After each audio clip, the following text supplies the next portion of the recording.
ہم سورہ عمران کی 16 سے 18 اس کا آج مطالعہ کر رہے ہیں، تو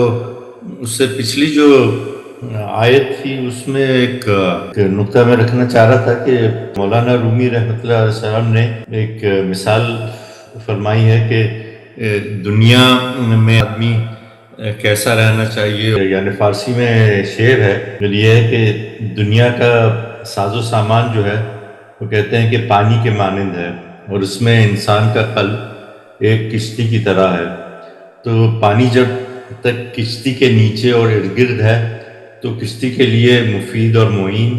ہے، اور اس کے مقصد وجود کو پورا کرنے والا ہے۔ تو مطلب یہ کہ اگر کشتی چل رہی ہے، پانی ہے، تو اس سے ہے نا فائدہ اٹھا رہا ہے۔ اس میں یہ لکھا گیا کہ اگر پانی کشتی کے اندر داخل ہو جائے تو یہی کشتی کی غرقابی اور ہلاکت کا سامان ہو جاتا ہے۔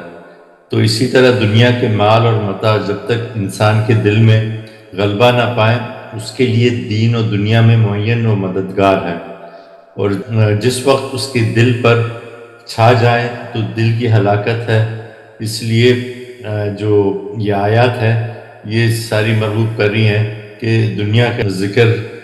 یعنی دنیا کے ساتھ ایسا لگاؤ ہو کہ اسے استعمال کیا جائے، یہ نہیں کہ اس میں ایسے ڈوب جائیں کہ وہ پانی کی طرح کہ وہ دل کو ہے نا پھر متاثر کر دے۔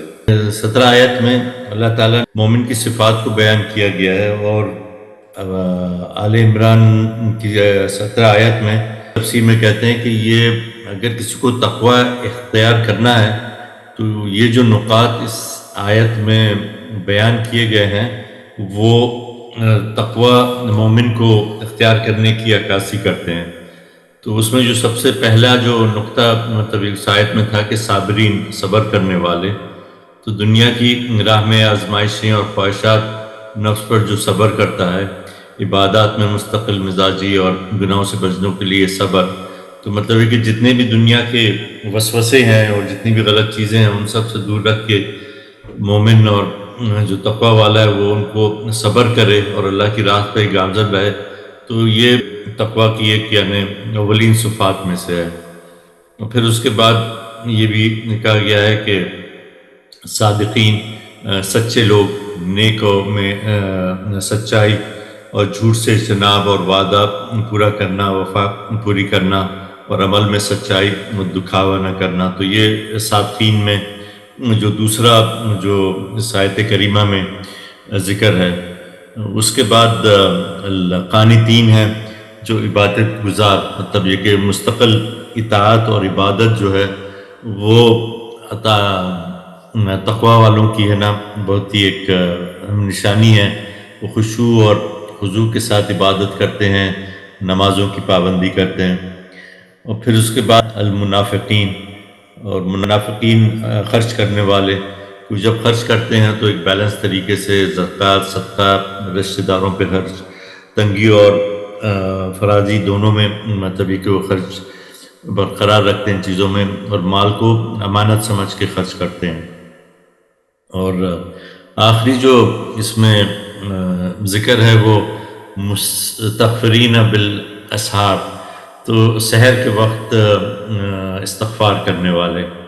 تو اس میں دنیا کی پاکیزگی اور رات میں گہ میں بہت زیادہ عبادت کرنے کے بھی یہ ہے نا تقوی والوں کے اس میں شمار ہوتا ہے۔ تو جو سحر کی عبادت ہے یا جسے ہم کہتے ہیں تہجد کی عبادت، تو اس میں بہت سارے مطلب یہ کہ فضائل ہیں اور بہت ساری احادیث ہیں۔ تو اس میں حضرت عائشہ سے روایت ہے کہ رسول اللہ صلی اللہ علیہ وسلم نے رات کے پہلے، درمیانے اور آخری ہر حصے میں وتر پڑھے ہیں، اور آپ نے وتروں کو سحر تک ادا فرمایا۔ تو یہ مطلب یہ کہ ایک تہجد کے بارے میں اور سحر کے دوران جو عبادت ہے اس کے بارے میں ذکر ہے۔ حضرت عبداللہ بن عمر رات کو نماز ادا فرماتے ہیں تو نافع کہتے ہیں کہ کیا ہم وقت سحر میں داخل ہو گئے؟ تو نافع کہتے ہیں ابھی نہیں۔ تو ابن عمر نے دوبارہ نماز شروع کر دی، اور جب میں کہتا ہوں ہاں سحر ہو گئی تو وہ دعا اور استغفار میں مصروف ہو جاتے ہیں حتیٰ کہ صبح ہو جاتی ہے۔ تو یہ دو دلائل اس تعلق سے کہ کتنا ضروری ہے اور کتنا سحر کا وقت اور تہجد کی جو عبادت ہے اس کا کتنا زیادہ اثر ہے. ابن کثیر کہتے ہیں کہ سورہ یوسف میں لکھا گیا ہے کہ میں عنقریب اپنے پروردگار سے تمہارے لیے بخشش مانگوں گا، اور انہوں نے اپنی دعا کو وقت سحر تک مؤخر کر دیا تھا. انہیں پتا تھا کہ وہ سب سے زیادہ اچھا ٹائم ہے عبادت کرنے کے لیے. اور ایک اور جو روایت یہ ہے کہ رسول اللہ صلی اللہ علیہ وسلم سے کہ اللہ تبارک و تعالی ہر رات آسمان دنیا پر اس وقت نزول فرماتا ہے جب رات کا آخری ثلث باقی رہتا ہے، اور فرماتا ہے کہ کون دعا کرنے والا ہے میں اس کی دعا قبول کروں گا، کون مجھ سے مانگنے والا ہے میں اسے دوں، ہے کوئی اپنے گناہوں کی معافی مانگنے والا میں اسے معاف کر دوں گا. تو یہ سب حدیث جو ہیں یہ تہجد اور سحر کی عبادت کے تعلق سے ذکر کرتی ہیں. ہمارے ساتھ جڑے رہنے کے لیے ہمارا چینل سبسکرائب کریں.